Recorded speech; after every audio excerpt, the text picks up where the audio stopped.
Por eso nuestra fe no debe estar puesta en los sentimientos, ni en lo que me digan, ni en lo que oiga, sino en la palabra.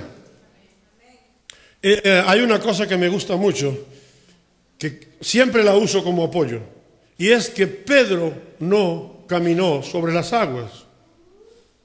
Y cuando digo esa palabra, muchos me dicen, no, usted se equivoca, la Biblia dice que Pedro caminó sobre las aguas. Sí, Pedro caminó sobre las aguas, pero encima de las aguas había algo. ¿Qué era lo que había? La palabra. Porque Jesús le preguntó, cuando él le dijo, si tú eres Jesús, di que yo vaya a ti. Y Jesús dijo, vente. ¿Y qué fue lo que dijo Pedro? En tu palabra. Hermano, el cristiano, nosotros los creyentes debemos caminar en la palabra. No podemos caminar por vista, porque por vista comenzamos a ver las circunstancias y de repente vemos que todo se nos viene encima y no podemos hacer nada. Pero si nosotros confiamos en el aparatito que tenemos aquí, va a aterrizar nuestra vida en un lugar perfecto. Y eso es lo que tenemos que hacer. Por eso yo le digo, hermano, usted y yo tenemos que conocer la palabra, tenemos que sacar tiempo para estudiar la Biblia. Amén. Y ahora mismo estamos estudiando la palabra. Y eso es lo que nos va a nosotros a dar la victoria para tener una vida victoriosa. Una vida victoriosa no es saltar de gozo, de alegría un día y al día siguiente estar derrotado. No, el cristiano camina en victoria día tras día. Pase lo que pase, venga lo que venga, suceda lo que suceda, yo estoy en victoria. ¿Por qué? Porque Cristo me ha dado la victoria. Y comienzo a hacer lo que dice Romano. Llamo las cosas que no son como si fueran.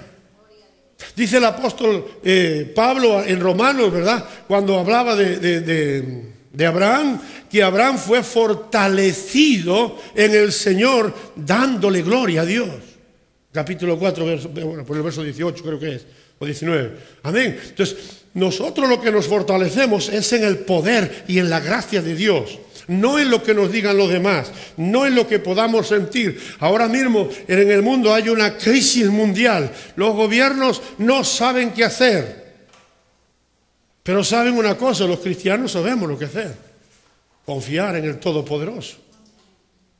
Si tú confías en Dios, pase lo que pase, vas a aterrizar tu vida en el lugar que la quieres aterrizar. Amén. ¿Están conmigo? He subrayado un poco esto. Dice, la lluvia tardía o temprana era aquella que llegaba a final de octubre y duraba varios días. ¿Por qué?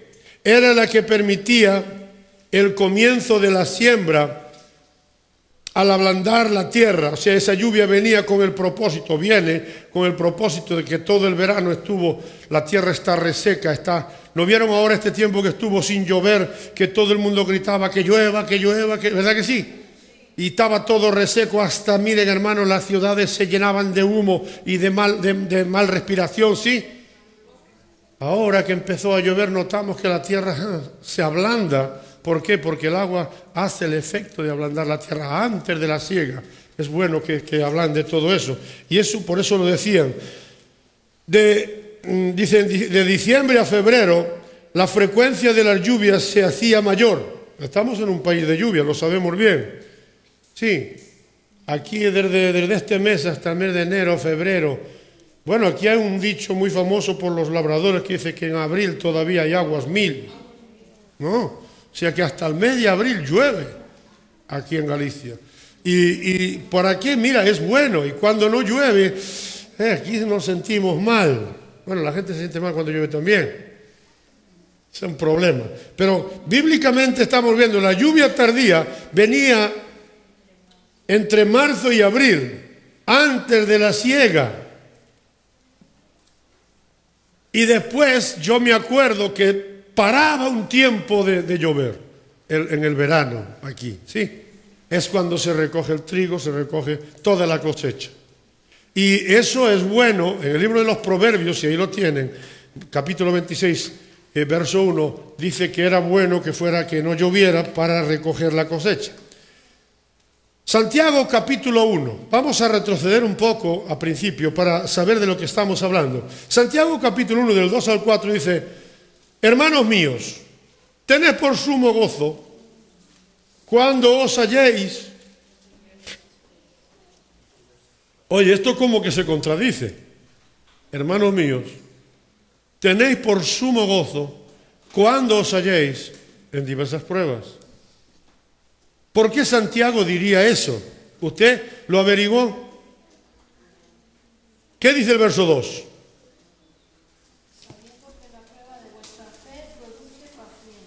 Sabiendo que la prueba de vuestra fe produce paciencia.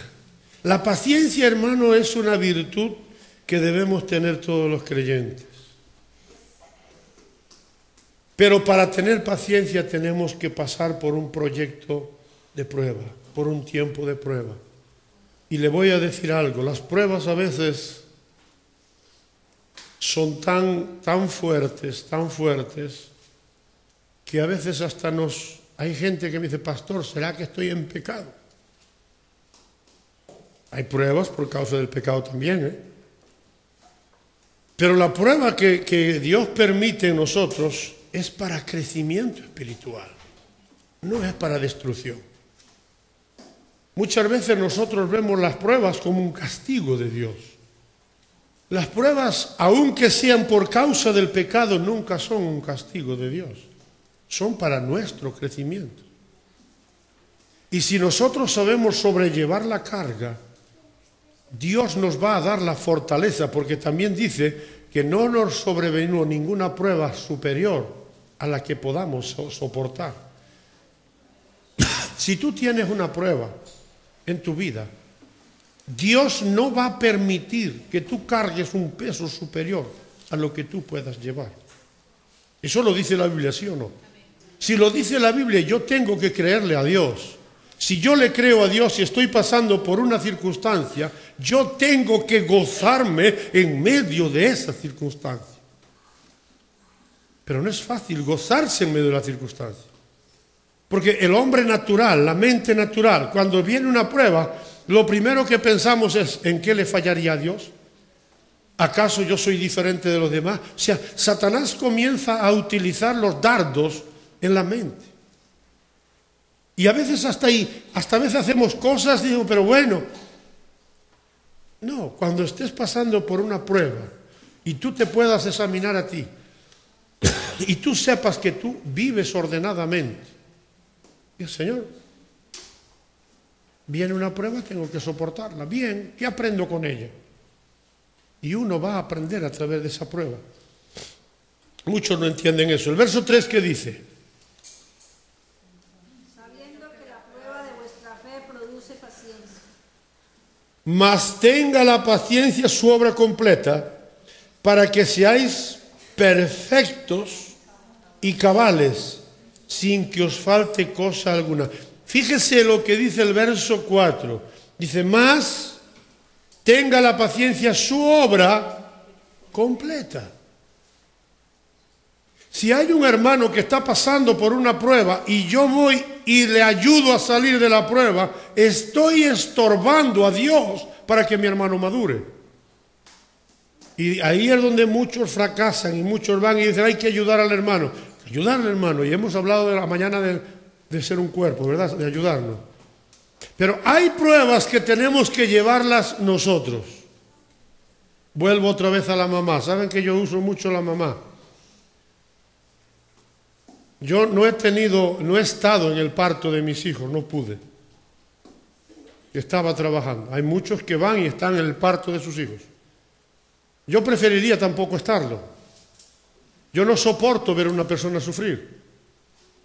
Y saben, y lo que quiero decirle a ustedes es que cuando la mamá tiene esos dolores de parto, ella es la que tiene los dolores, ella es la que va a parir.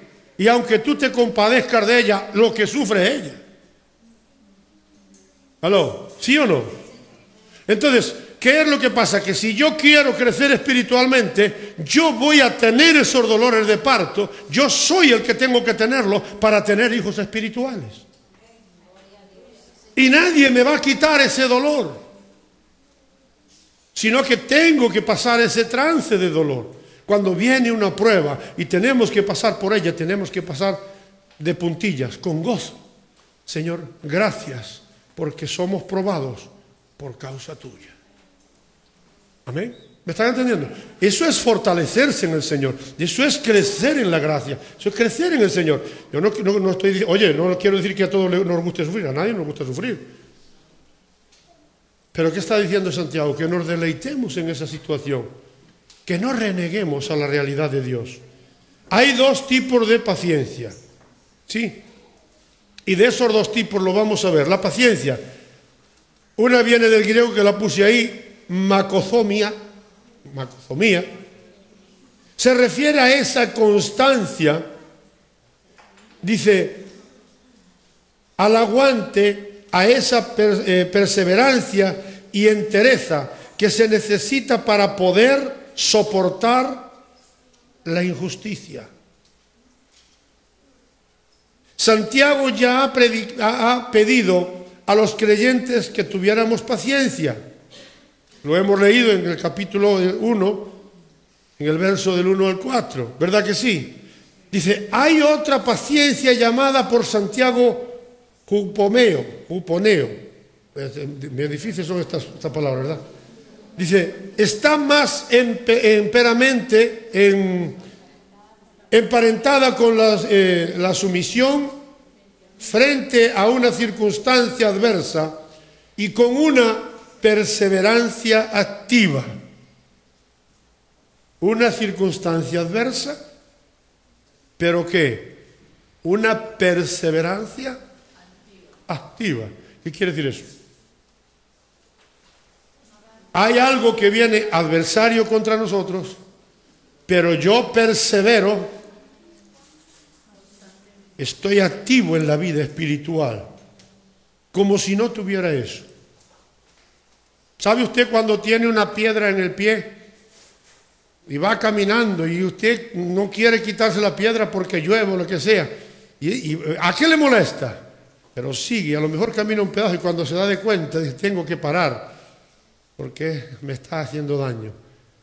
En la vida espiritual, cuando una piedra se pierde en el camino, uno tiene que decir, no, tengo que pararme y quitarla, pero seguir caminando firme, que nadie nos estorbe la salvación, que nadie nos estorbe la vida eterna.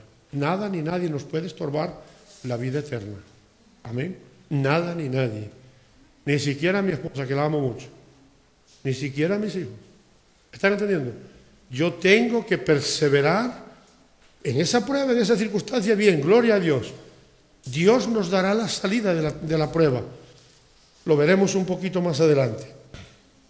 Quiero saltar dos transparencias más adelante para abreviar. Dice, la paciencia que Santiago describe como macozomía es la capacidad de agrandar el ánimo para poder soportar lo humanamente insoportable. ¿Me entienden lo que dije? Leo mal porque se me acabó la tinta y lo tengo bastante borrado y yo no veo mucho. Pero fíjese lo que dice. Lo volvemos a leer. Lo leen ahí.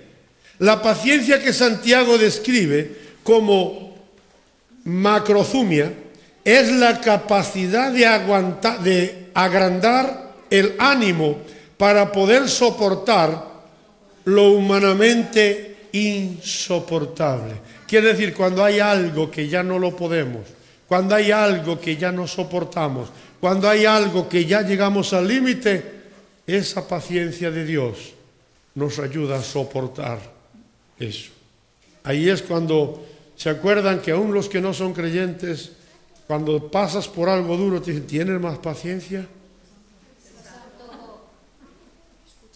Es así. Tienen más paciencia que Santo Job. Esa frase se usa mucho aquí. Y son gente que ni siquiera conoce la Biblia.